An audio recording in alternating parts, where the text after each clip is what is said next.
할렐루야. 내일이 무슨 날인지 아시나요? 메모리얼 데이. 네. 미국의 휴일이 이렇게 월요일을 공휴일로 둬서 금, 토, 일, 월 이렇게 롱 위켄드를 만들어서 휴가철처럼 이렇게 사용하는 그런 특징을 가지고 있습니다.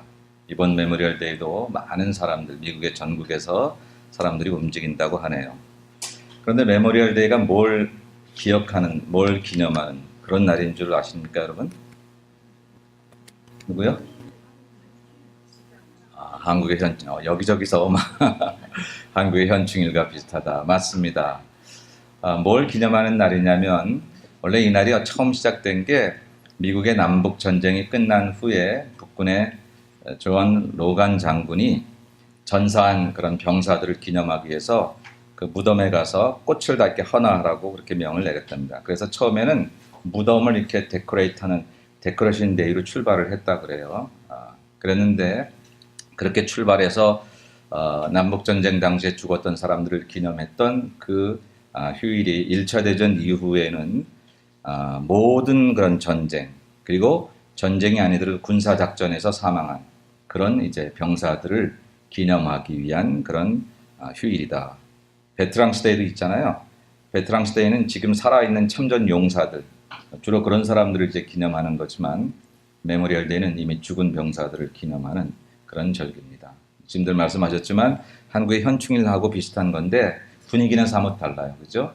한국의 현충일은 굉장히 조용하고 그날은 비도 좀 와야 될 것 같고 뭐 그렇습니다. 언젠가 기사에 한국의 현충일에 뭐 공직자가 골프를 쳤다 그래서 굉장히 세간의 지탄을 받았던 아니 공무원이 말이지 현충일 같은 날에 골프를 쳐 그게 이제 한국 정서인데 미국은 안 그렇더라고요. 분위기가 뭐 어디가 옳다 그르다를 떠나서 미국의 메모리얼 데이 분위기는 처음엔 안 그랬을 것 같은데 지금은 뭐 거의 휴일 같은 기념일입니다.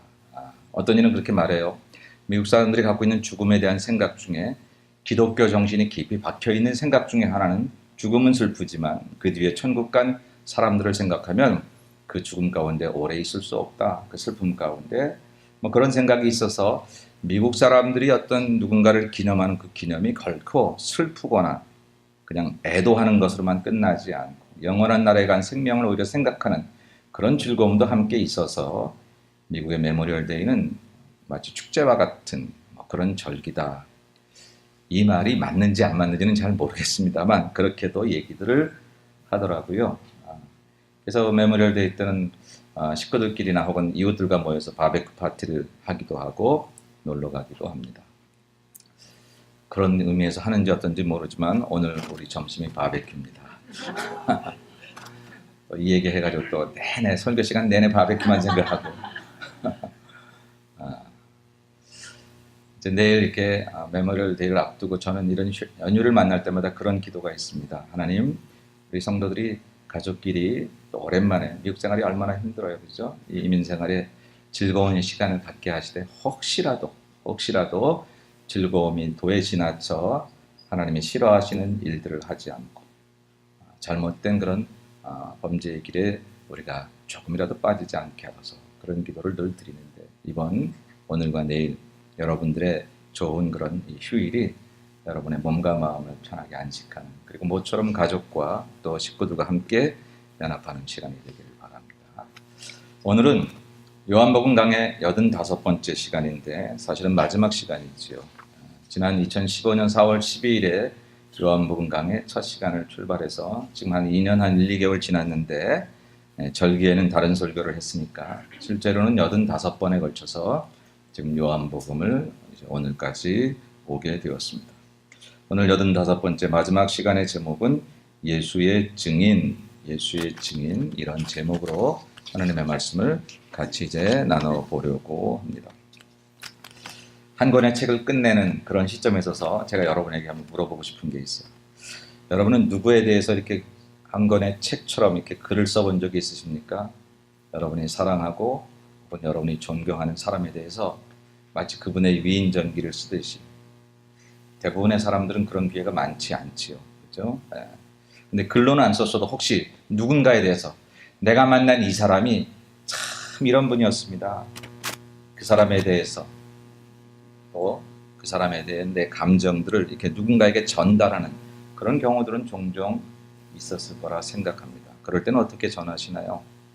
정말 존경할 만하고 정말 내가 그분 때문에 지대한 영향을 받아서 내 인생이 바뀌었다고 하면 아마 그렇게 전하지 않을까요? 나는 이분을 만난 게 내 인생의 가장 큰 축복입니다. 행운이었습니다. 이분을 만나지 않았다면, 이 사람을 만나지 않으면 내 인생이 어떻게 달라졌을까요? 혹시 이런 고백이 여러분 아내와 남편 간에 또 이루어지면 그날 저녁은 뭐 푸짐하겠죠. 내가 당신을 만나지 않았다면 내 인생이 어떻게 이렇게 달라지지 않았을 것을. 그렇게 얘기를 하면 아마 그 사람에 대한 글이나 말로 쓴 최고의 찬사가 아닐까 그런 생각을 합니다. 뿐만 아니라 거기다 한 줄 더 떠서 내가 아무리 이 사람을 칭찬하고 내가 아무리 이 사람에 대해서 사랑과 존경의 언어를 말한다 해도 지금의 언어로는 부족합니다. 지금 말로는 부족합니다. 이 사랑을 다 표현할 길이 없네요. 이 고마운 마음을 아무리 말로 해도 정말 표현할 길이 없습니다. 내가 말한 것 아무리 많아도 그 사람이 나에게 행한 것에 비하면 너무너무 부족한 것 뿐입니다. 이렇게 말할 수 있다면 아마 그에 대한 최고의 찬사가 아닐까 생각합니다. 오늘 요한은 요한복음을 끝내면서 그 책의 마무리를 이렇게 합니다. 마태마가 누가는 예수께서 행하셨던 마지막 사건들을 보도하고 있는 반면에 요한은 내가 이분을 만나서 이분의 제자가 되고 내가 그의 증언자가 되었습니다 하는 얘기와 그리고 내가 여기에 예수님에 관한 이야기를 기록하긴 했지만 아무리 기록한다고 해도 사실은 예수께서 행하신 일을 다 기록하려면 세상이 모자랄 것입니다. 그 얘기는 무슨 얘기예요? 너무 귀한 예수님의 얘기를 아무리 해도 모자라고 아무리 증언한다 해도 이것은 정말 그분이 나에게 행하신 일에 비하면 아무것도 아닙니다 라고 하는 얘기죠. 이게 요한이 요한복음을 끝내는 마지막 모습인데 저는 이 모습 속에서 이 글 속에서 너무나 많은 은혜를 받고 특별히 이제 우리가 요한복음을 마치면 사도행전으로 넘어가려고 하는데 그 요한복음과 사도행전의 그 마지막 마치 브릿지처럼 연결고리처럼 이 말씀이 이어지고 있는 것을 보면 하나님의 솜씨가 놀랍다. 마태마가 누가 요한이 처음부터 합본으로 쓰여지려고 누가 한 사람이 쓴 게 아니라 각각 다른 제자들이 다 따로 썼는데 그걸 이렇게 모아놓고 보니까 특별히 순서도 세상에 나오기는 마가복음이 제일 먼저 나왔는데 왜 성경의 순서는 마태부터 시작됐는지 그리고 마태마가 누가 요한으로 기록되면서 요한의 복음서 마지막 끝자락이 내가 그분을 증언하는 자가 되었고 이 증언은 참됩니다. 그런데 아무리 증거해도 그분에 관한 이야기는 세상도 모자랄 것입니다. 세상에 담기에도 너무 크신 그분, 내 마음에 담기에도 너무 크신 그분, 너무너무 귀해서 이것을 보면서 이번 한 주간 동안 저는 마음에 참 부끄러움도 많고 회개도 되고 그런 생각이 들었어요. 요한이 이렇게 예수님을 사랑하는구나. 성경에 보니까 요한은 예수님이 사랑하시는 제자라고 그랬는데 이 구절 보니까 정말 요한이야말로 사랑해서 뒤지지 않을 만한 그런 사람이구나. 그래서 사실 요한복음이나 요한일서 이런 걸 보면 사랑에 대한 얘기가 얼마나 많아요. 그렇죠? 아주 사랑의 사도였어요. 받은 사랑도 많고 자기가 주님께 드린 사랑도 많습니다. 아무리 내가 예수님에 대해서 무엇을 한다 한들 그분이 나에게 행하신 일에 비하면 이건 정말 아무것도 아니죠 라고 고백하는 그 모습이 얼마나 귀한지. 여러분 사람과의 관계도 그런 것 같아요. 남편과 아내가 내가 해준 것만 상대에게 기억하기를 바란다면 그 부부의 관계는 언젠가는 문제가 생길런지 몰라요. 내가 해준 것보다는 내가 받은 것, 내가 당신에게 한 것보다는 당신을 통해서 내가 받은 기쁨, 고마움 그것들을 새록새록 기억하는 부부라면 평생 가도 모자랄 겁니다. 아마 다음 생에 태어나도 우리는 그런 말 하면 안 되지만 그렇게 얘기하더라도 또다시 당신을 만나고 싶어 뭐 그렇게 얘기할 거예요. 사람 간의 관계도 받은 것을 고마워하고 기억하고 그런 관계가 됐으면 좋겠어요. 그런데 이 요한은 하나님과의 관계에서 아무리 내가 예수님 이야기를 하고 그 이야기를 전하는 제자가 되고 그렇게 기록하지 않았지만 혹 순교한다고 할지라도 내가 받은 은혜에 비하면 정말 아무것도 아닙니다 라고 하는 그런 의미로 이 책의 마지막을 했다고 합니다. 그리고 하나님은 성경을 66권으로 묶으실 때에 그런 감동을 가진 제자들이 사도행전에 조금 전까지 갈릴리에서 고기 잡던 어부였는데, 세리였는데, 평범한 사람들이었는데, 근데 그들이 하나님의 사람으로 온전히 바뀌어져서 세상을 뒤집어 엎는 놀라운 주의 용사들이 된 것을 우리에게 보여주는 하나님의 거룩한 편집이 얼마나 아름다운지, 그 마지막 연결고리에 오늘 본문의 말씀이 있다라고 하는 것입니다. 오늘 말씀의 제목을 예수의 증인이라 잡았습니다. 요한복음을 처음 시작할 때 요한복음의 주제가 뭐냐면, 요한복음의 주제는 예수가 누구신가 하는 거였어요. 요한이 전하려고 하는 것은 예수 그분이 어떤 분이신가 라는 것을 전하고 싶어 했습니다. 그분은 태초에 말씀으로 오셨다고, 말씀이 육신이 되어 우리 가운데 오셨다고 요한은 고백하면서 세례 요한 입을 통해서 보라 세상 죄를 지고 가는 하나님의 어린 양이라고 그렇게 1장에서 이야기를 하셨습니다. 뿐만 아니라 6장에서 내가 생명의 떡이라고 예수님은 말씀하셨어요. 8장에서 나는 세상의 빛이라고 말씀을 하셨어요. 10장에서 나는 선한 목자고 양의 문이라고 말씀을 하셨어요. 11장에서 나는 부활이요 생명이라고 말씀을 하셨습니다. 14장에서 나는 길이요 진리요 생명이라고 말씀을 하셨습니다. 15장에서 나는 참 포도나무라고 말씀을 하셨습니다. 다른 복음서도 예수님의 이야기를 전하긴 했지만 내가 생명의 떡이고 내가 양의 문이고 내가 참 포도나무다, I am, 그렇게 표현하는 방법이 없었어요. 헬라어로 에고 에이미라고 한다고 이미 설교 전에 말씀을 드렸었습니다. 그런데 이 예수님이 자기를 소개하는 용법은 구약에서는 출애굽기에 하나님이 자기를 소개하던 용법이었어요. 하나님께서 모세에게 바로에게 가라 그러니까 내가 가면 당신을 누구라고 전하리까? 아니 히브리 백성들은 당신이 나를 보냈다고 하는데 당신을 누구라고 얘기해야 됩니까? 그때 하나님이 I am who I am 그렇게 말씀을 하셨어요. 내가 나다라고 합니다. 우리말 개역 한글에는 스스로 존재하는 분이다라고 합니다. 내가 나에 대해서 설명할 필요가 없다는 것이죠. 누군가의 도움을 통해서 존재하는 자가 아니다라고 하는 것이죠. 우리는 모두가 원인이 있어서 결과잖아요. 나는 내 아버지가 있어서 내가 있잖아요. 내 아버지는 내 할아버지가 있어서 있는 거고요. 근데 하나님은 스스로 자존하시는 그런 분이시다. 그래서 내가 나다 그렇게 고백을. 근데 그 고백이 신약에 와서 예수님께서 내가 나다라고 얘기해요. 근데 그 나의 모습들을 여러 가지 선한 목자의 모습으로, 생명의 떡의 모습으로, 세상의 빛의 모습으로 설명하셨습니다. 오직 유일하게 예수님만이 구약에 하나님께서 자기를 소개하시던 방법으로 신약에 오셔서 자기를 소개하셨습니다. 이런 이야기를 우리가 그동안 요한복음에서 다뤄왔고, 그렇게 7가지의 내가 누구다라는 그런 말씀을 하신 다음에 7가지의 기적들을 요한은 기록했습니다. 그리고 그 모든 기적들을 미라클이라고 하지 않고 세메이온이라고 해요. 헬라어로 디나미스라고 하지 않고 세메이온이라고 했다. 세메이온은 표적이라는 뜻, 사인이라는 뜻입니다. 기적이 놀랍지만 기적 자체를 설명하기 위함이 아니라 이 기적을 통해서 예수를 알게 하는 표적이었다 하는 것이 요한의 관심. 모든 게 예수가 누구신가? 물론 포도주를 만드신 기적을 통해서 죽은 자를 살리신 그 표적을 통해서 예수는 누구신가 하는 것을 전하려고 했다고 합니다. 그리고 이제 그 대장정을 마칩니다. 그러면서 오늘 마지막 24절 말씀에 이렇게 고백합니다. 이 일들을 증언하고 이 일들을 기록한 제자가 이 사람이라. 우리가 이미 아는 대로 요한은 3인칭 화법을 써서 요한복음을 기록하고 있습니다. 자기가 요한복음을 기록하는데 자기 얘기를 할 때 내가 이렇게 표현하지 않고 사랑하시는 제자가 이런 식으로 표현을 했었어요. 오늘 여기도 이 일들을 증언하고 이 일들을 기록한 제자가 이 사람이라 자기 얘기하는 거예요. 요한 얘기하는 것입니다. 그런데 마치 남 얘기를 하듯이 3인칭 화법으로 쓰고 있죠.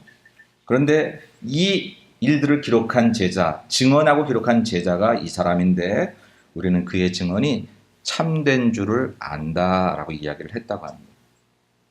이게 오늘 예수에 대해서 그동안 쭉 얘기하다가 예수 누구신가? 그분은 하나님의 아들이요 이 땅에 오신 그리스도 주시라고 고백을 하게 하고, 그러면 우리는 누구인가? 그 대답을 우리는 사도행전에서 찾게 될 텐데 그 사도행전으로 넘어가는 길목에 우리는 그분의 증인이다, 예수의 증인이다, 그렇게 살아야 된다라고 하는 것을 이제 연결짓는 고리가 되는 말씀이라고 합니다.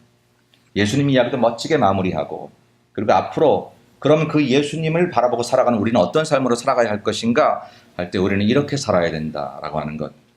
사도행전에서 말하고 싶어 했던 예수의 증인, 그 얘기를 마지막에 연결고리로 기가 막히게 복음서와 사도행전을 연결하는 그 연결고리를 이미 요한은 이 책에서 이야기하고 있다라고 하는 것입니다. 예수의 증인이 누구냐? 결국은 예수를 증언하는 사람이에요. 예수를 증언하는 사람. 잘 들으세요, 여러분. 예수를 아는 사람이 아니에요. 예수에 대해서 감격한 사람으로 끝나면 안 돼요. 물론 감격하고 아니까 예수를 증언하게 되겠지만 예수를 증언하지 않으면 아직 올바로 예수의 증인이라 말할 수 없다는 것입니다. 아니, 목사님, 전도하지 않으면 그럼 난 크리스찬이 아니에요? 그렇진 않습니다. 내가 전도를 좀 못해도 크리스찬인 것은 틀림이 없습니다. 그러나 오늘 제가 강조하고 싶은 것은 뭐냐면 정말 우리가 온전한 크리스찬이 되면 예수를 전하고 싶어진다는 거죠. 전하고 싶어진다는 거예요. 내가 전도할 능력을 받아서가 아니라, 내가 무슨 전도 훈련을 받아서가 아니라, 전도 폭발 훈련을 받아놓고 나니까 조금 전도할 맛이 나네. 그게 아니라 그냥 예수님 이야기를 하고 싶어진다는 거예요. 맛난 음식 하나만 먹어도 그걸 누군가에게 얘기하고 싶어지는 게 사람의 마음이잖아요. 그런데 예수님 이야기가 내 안에 가득 차면 어찌 그 이야기를 전하지 않을 수 있겠느냐? 오늘 예수의 증인이 누구냐? 첫 번째로 말할 때 예수를 전하는 사람이다라고 하는 것입니다. 두 번째는 아무리 예수 이야기를 많이 해도 모자람을 느끼는 사람. 이건 뭡니까? 그 은혜를 받은 사람을 말하는 것입니다. 하나님의 은혜가 너무 큰 거예요. 아무리 내가 많은 것을 했다 한들 그것이 하나님의 주신 은혜에 비하면 아무것도 아니다라고 느껴지는 것입니다. 여러분, 우리가 혹 잘못하면 내가 받은 은혜를 얘기하거나 내 신앙생활을 얘기할 때 내가 받은 은혜라기보다는 내가 한 일에 대해서 우리가 포커스가 될 때가 있습니다.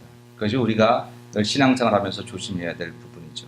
나는 주를 위해 최선을 다하나 무익한 종입니다 라고 말하는 것이 우리의 태도이어야 합니다. 사도 바울같이 위대한 사람도 예수님을 온전히 만나기 전까지는 그거를 잘 못했어요.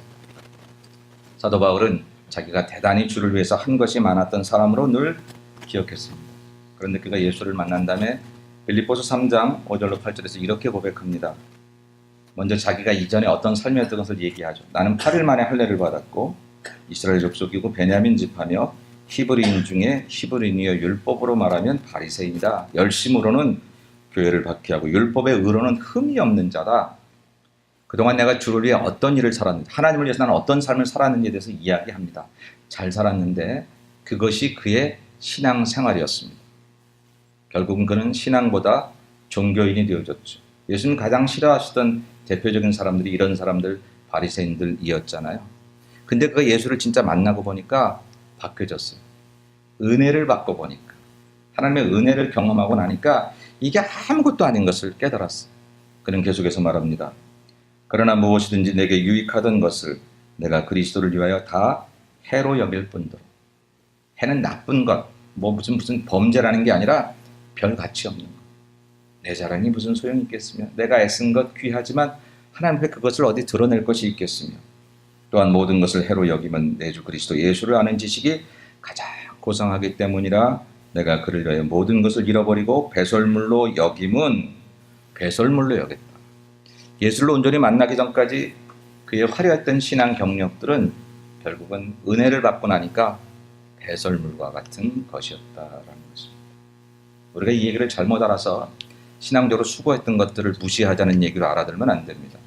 열심히 주를 위해 섬기는 사람들을 이런 말로 함부로 말하자고 하는 뜻도 아닙니다. 최선을 다하십시오. 율법으로 흠이 없도록 일할 수 있다면 얼마나 감사할까요? 그 정도 얘기할 수 있는 사도 바울의 처지라고 하면 그거 대단한 거지요. 우리가 쉽게 말하지 말고 그렇게 노력하십시다. 그러나 문제는 예수를 알기 전까지는 그게 사도 바울의 의로움이었다는 거예요. 예수를 알고 나니까 하나님이 날 사랑하사 예수를 보내주셔서 믿음으로 구원받게 하신 것이 그게 나의 의로움이 되었다는 거죠. 전에는 내 안에 내 공로로 가득 찼었는데, 그것으로 자랑했었는데 이제 자랑이 바뀌었어요.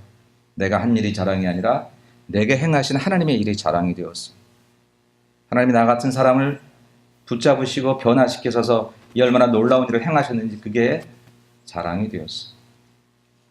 가끔씩 성도들을 이렇게 우리에게 새로 오셔서 또 지나가셨던 성도들을 이렇게 돌아봅니다. 많은 분들이 내가 이 타운에서 이 교회도 갔었고 저 교회도 갔으면서 그 교회 처음 시작할 때 내가 그 목사님도 와서 이 교회를 개척했고 이렇게 했고 하시는 그런 이야기들을 오셔서 얘기하시는 분들을 가끔 봅니다. 그분들은 대부분 뭐 두어 주 이상 나오지 않았던 것 같아요. 화려했던 이 타운에서의 교회 경력들을 저에게 얘기하시고 그런 경력들 앞에 별 이렇게 호응을 해주지 못하는 목사가 그들에게는 그들의 신앙을 맡겨야 될 사람이라 생각지 못했던 것 같아요. 그러나 여러분 정말 이 타운을 지나면서 이 험한 이민 생활을 하면서 우리 인생을 살아오면서 내 인생에 동행하셨던 하나님을 얘기하시는 게 옳습니다. 내가 한 일은 그저 내가 아무리 많이 했어도 가능하면 그런 건 좀 망각하셔도 괜찮습니다. 그러나 잊어버리지 말아야 될 것은 그 어려울 때, 그 힘들 때, 나 괴로울 때, 다른 사람 다 내 곁을 떠나갔을 때 여전히 나를 떠나지 않으시고 내게 은혜를 베푸시며 나에게 용기를 주시던 내 하나님, 바로 그 하나님은 잊어버리지 않는 것, 그게 진짜 신앙생활이라고 하는 것이죠. 사도 바울은 이전에는 내가 율법으로는 흠이 없는 자라고 고백하더니 예수를 온전히 만난 다음에는 나의 나 된 것은 모든 것이 다 하나님의 은혜요. 만삭되지 못한 나를 하나님이 이렇게 부르셨다. 칠삭둥이로 태어나서 사람들에게 정말 멸치천대 받을 만한 나를 이렇게 존귀하게 쓰신 것은 전적으로 다 하나님의 은혜라고 그는 고백했다라고 하는 것이죠. 오늘 고백이 요한의 마지막에 나와 있어. 내가 아무리 목숨 걸고 이 책을 기록하고 사람들에게 내서 위대한 사도 요한으로 칭함을 받는다 할지라도 내게 행하신 하나님의 은혜를 기록하기에는 터무니없이 이 세상이 부족하다는 거예요. 이게 이제 문법적으로 말하면 좀 과장법을 쓴 것 같잖아요. 예수님 기록하신 책을 두기에 이 세상이 모자라다는 거예요. 근데 여러분, 하나님의 세상을 이처럼 사랑하사, 그때 그 세상이라고 하는 것이 이 지구를 말하기도 하거니와 저와 여러분을 말하잖아요. 저와 여러분을 사랑하셔서 마치 나 한 사람 구원하러 오신 것처럼 하나님께서 나에게 올인하신 것이 독생성자 외아들 보내주신 사건이라고 하면 이 세상에 두기에 부족하다는 것은 지금 요한의 마음에 아무리 예수님 얘기를 하고 아무리 예수님 고맙다고 얘기를 해도 다음이 없는 거예요. 사실은 이 말씀을 다시 보면서 제가 많이 부끄럽고 많이 이렇게 도전을 받게 돼요. 내게서 예수님이 이렇게 좋은 분, 목사인 내가 우리 성도들에게 예수님이 너무 좋아서 어쩔 줄 모르는 그런 모습으로 많이 보이지 못한 것 같은 부끄러움이 있더라고요. 요한은 얼마나 예수님 이야기가 얼마나 좋았으면, 얼마나 대단했으면 이 세상 온 천지의 예수 이야기를 쓴다 해도 세상이 모자랄 것이라고 이렇게 말할 수 있을까? 바꿔 말하면 내가 아무리 수고하고 애쓴다고 할지라도 조금도 내 입으로 내 수고를 이야기할 수 없는 것은 내 이야기보다는 하나님이 내게 하신 일, 주께서 나를 위해 행하신 그 일들이 너무너무 많기 때문에 나는 도대체 그 이야기를 하기에 내 마음을 담아두기로 그 모든 이야기를 내 삶에 넘쳐나는 그 이야기를 다 할 길이 없다. 여러분 가끔 그렇죠. 막 표현하고 싶은데 표현이 안 될 때가 있잖아요. 좋다는 얘기를 이렇게 했는데 그 사람이 잘못 그래서 안 좋다는 얘기야? 난 좋다는 얘기를 하고 싶어서 막 했는데 마음은 좋은데 표현이 안 될 때가 있어요. 요한이 아무리 예수님 얘기를 기가 막히게 한다 해도 예수님 그분이 하신 일에 비하면 내 언어가 너무너무 부족한 거예요. 여러분 그것을 느끼시나요? 예수님 그분에 대해서 우리가 얘기하고자 할 때, 직장에서 혹은 그 누구 옛 친구를 만나서 내가 만난 예수님에 대해서 이야기하고자 할 때 내가 한 일이 아니라 주께서 내 안에서 나 참 힘들게 살아오는데 내 삶의 여정이 참 피곤하고 지친데 예수님 아니었으면 내가 내 인생을 살아올 수 없었던 그분이 내게 행하셨던 그 일을 하면서 그런데 친구야, 아무리 얘기해도 모자라다. 아무리 얘기해도 하나님의 사랑을 내가 다 전할 수 없다. 언젠가 하나님 나라에 가면 내가 이 얘기를 다 할 수 있을까? 그런 마음으로 그런 마음으로 우리가 살아가는 게 예수의 증인의 모습이다라고 하는 것입니다. 그것이 예수의 증인의 모습이다. 그래서 오늘 저는 말씀의 제목을 예수의 증인이라 삼으면서 우리가 그동안 예수님에 대해서 공부했으니 이제는 우리가 예수의 증인으로 살아가야 되라는 결심을 맺는 것으로 오늘 요한복음을 마치려고 합니다. 오늘 예수의 증인은 두 가지. 보통 예수의 증인하고 설교를 하자면 여러 가지 이야기들을 할 수 있겠지만 오늘 본문을 통해서 나타난 예수의 증인의 조건 두 가지를 다시 한번 정리합니다. 첫째는 뭐냐면 전하는 자라고 합니다. 전하는 자. 감격하는 자로 끝나면 안 됩니다. 교회 와서 나 예배를 다 드렸는데 그것으로 끝나면 아직 예수의 증인일 수 없습니다. 예수의 증인은 전하는 자, 예수를 전하는 자라고 하는 것입니다. 여러분 예수를 전하십니까? 우리가 예수를 전한다고 할 때 흔히 전도라는 말을 생각합니다. 근데 전도하는 게 참 어렵다는 생각도 동시에 하죠. 여러분 예수를 전도하시나요? 네. 근데 우리가 전도하기 어려운 이유 중에 하나는 교회로 인도하기가 어렵다는 생각 때문에 그럴 때가 참 많습니다. 전도와 인도가 어떻게 다르지요? 이미 설명했습니다. 인도는 교회로 모시고 오는 거고 전도는 교회로 모시고 오지 않아도 그냥 예수 이야기를 하는 거죠. 근데 우리가 그 예수 이야기를 하는 전도를 어렵게 생각하는 것은 다른 이유들도 있지만 이 사람을 교회로 데려올 수 있을까? 어려울 것 같아. 사는 지역도 너무 넓어. 무슨 전도를 해. 너무 멀어. 뭐 얘기해봤자 못 올 거야. 이 사람 형편이 우리하고 안 맞아. 이 사람 지금 바빠. 마음이 어째. 여러 가지 이유들로 우리가 인도하기 어렵다는 이유 때문에 전도도 하지 못하는 우리가 그런 오를 범하고 있어요. 근데 오늘 성경에 보니까 예수의 증인은 교회로 인도하는 자를 말하는 게 아니라 그냥 예수를 전하는 자였어요. 전하는 자였습니다. 지난 우리가 수련회를 마치고 마지막 예배를 드리고 간증 시간을 가졌습니다. 우리 교우들이 수련회 때 간증하면 참 간증들을 잘해요.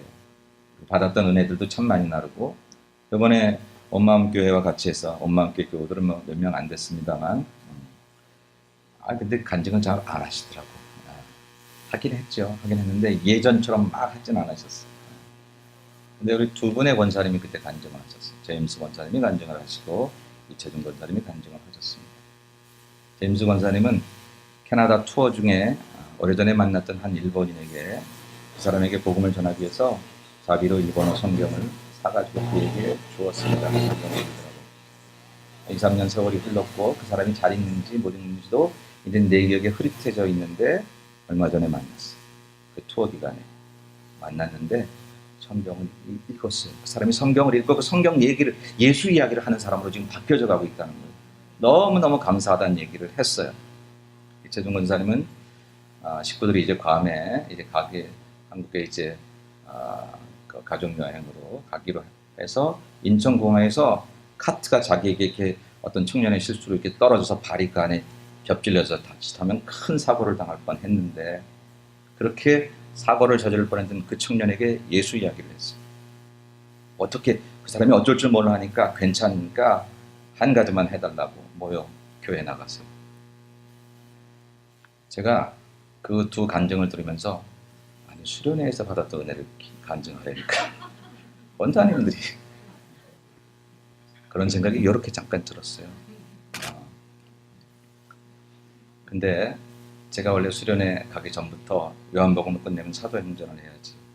전도, 예수를 전하는 이야기 해야지. 근데 두 권사님이 지금 그 이야기를 하고 있는 거예요. 인도는 아니에요. 캐나다에서 만났던 일본 사람을 어떻게 우리 교회로 인도해요? 와도 불편해요, 일본 사람. 한국에서 있었던 그 청년을 어떻게 우리 교회로 인도해요?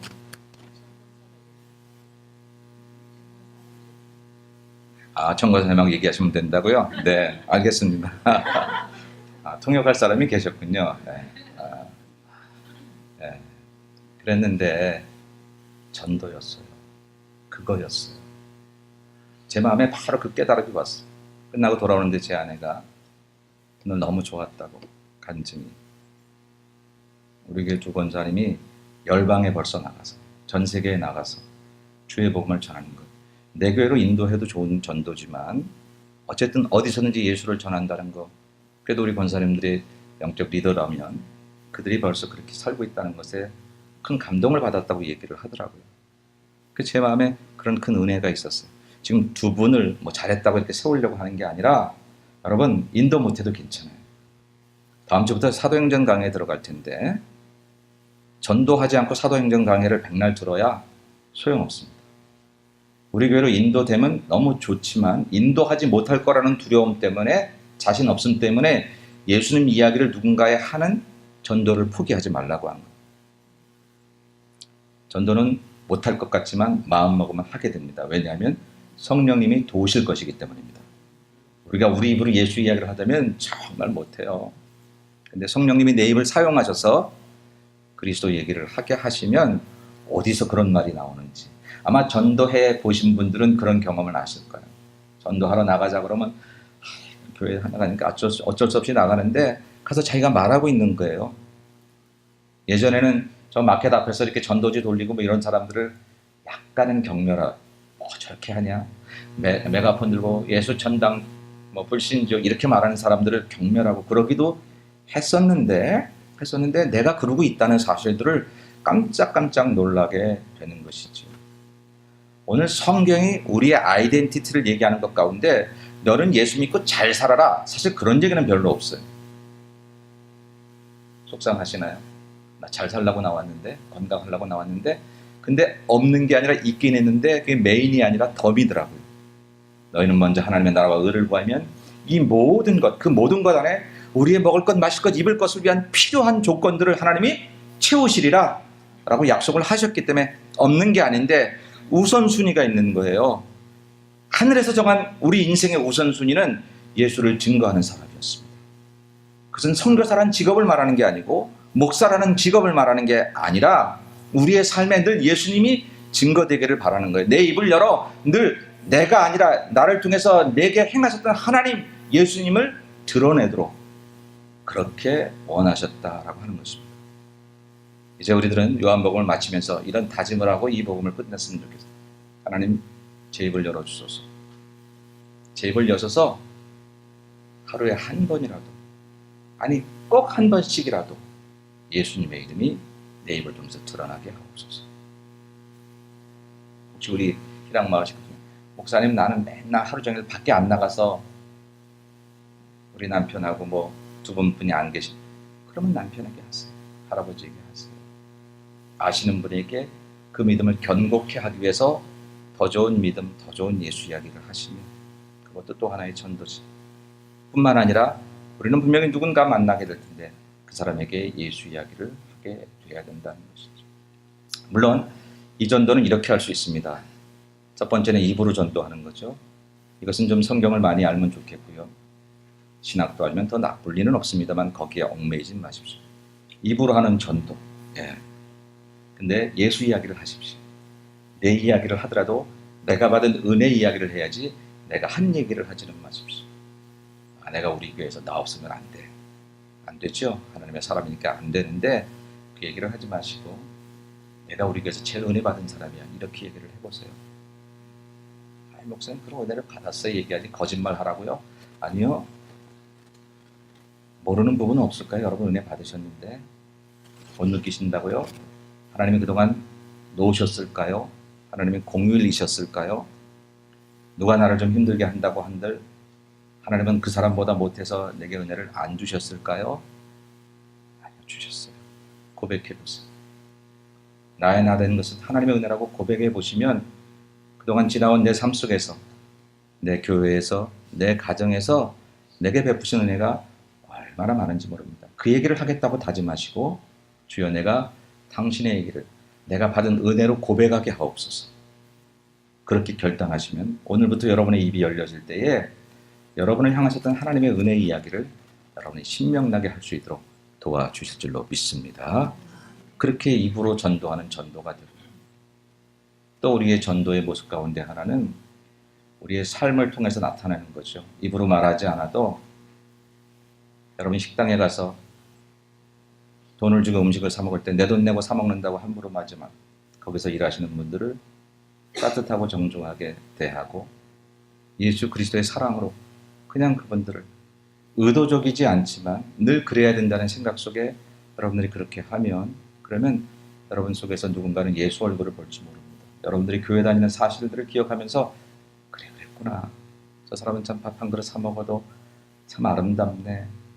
입으로 전도한 적 없지만 여러분은 여러분 안에 있는 아름다운 예수 그리스도를 닮은 삶의 모습, 태도로 인하여서 예수님을 여전히 증언하고 있는 그런 삶이 될 것입니다. 오랜만에 친구를 만났을 때에 정말 그 사람에게 사랑과 그리고 여러분의 반듯한 그런 삶의 모습을 통해서 내게 이런 변화를 가져다 준 분이 예수라고 하는 것들을 여러분들이 그냥 모습으로 나타낸 얼굴이 많이 좋아졌네.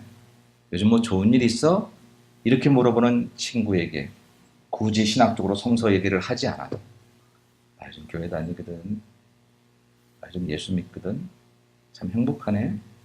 그 한 소리만으로도 우리는 그 누구보다 강력한 전도를 할 수 있다는 사실.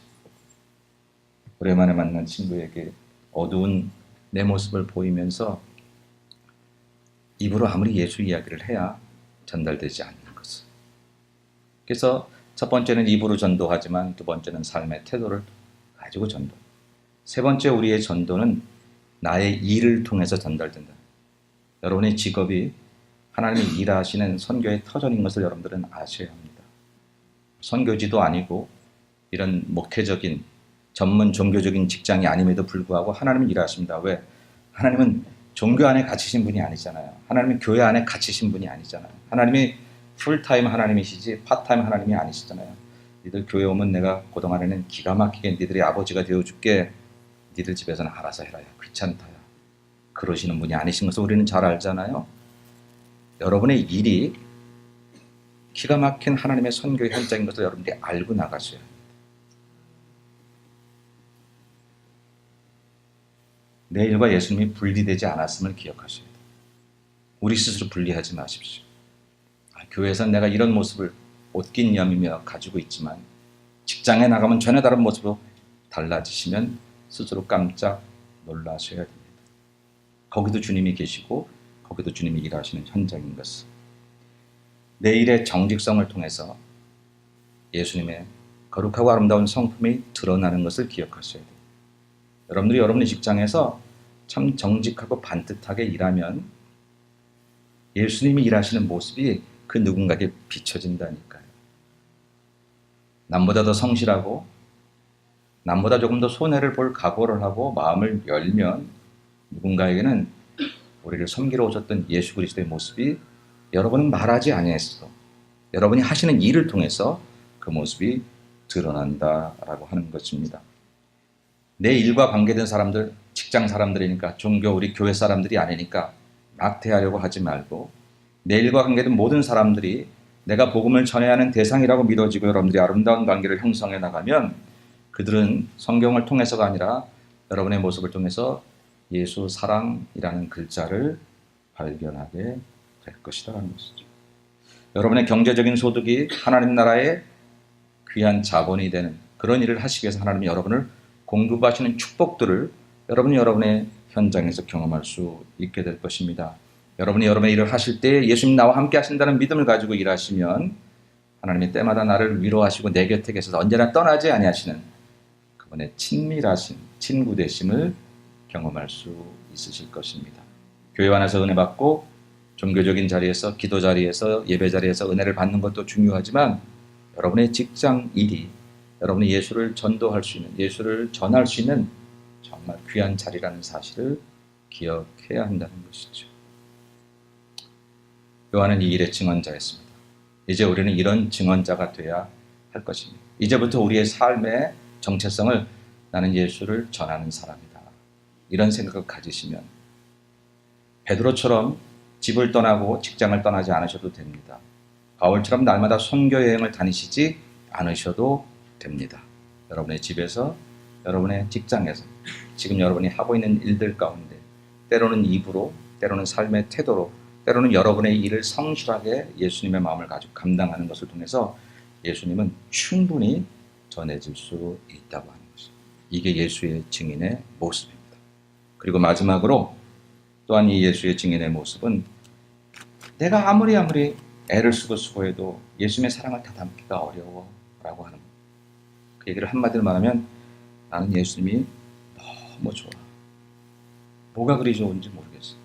오늘 이 성가대 찬양이 참 좋으신 하나님이었어요.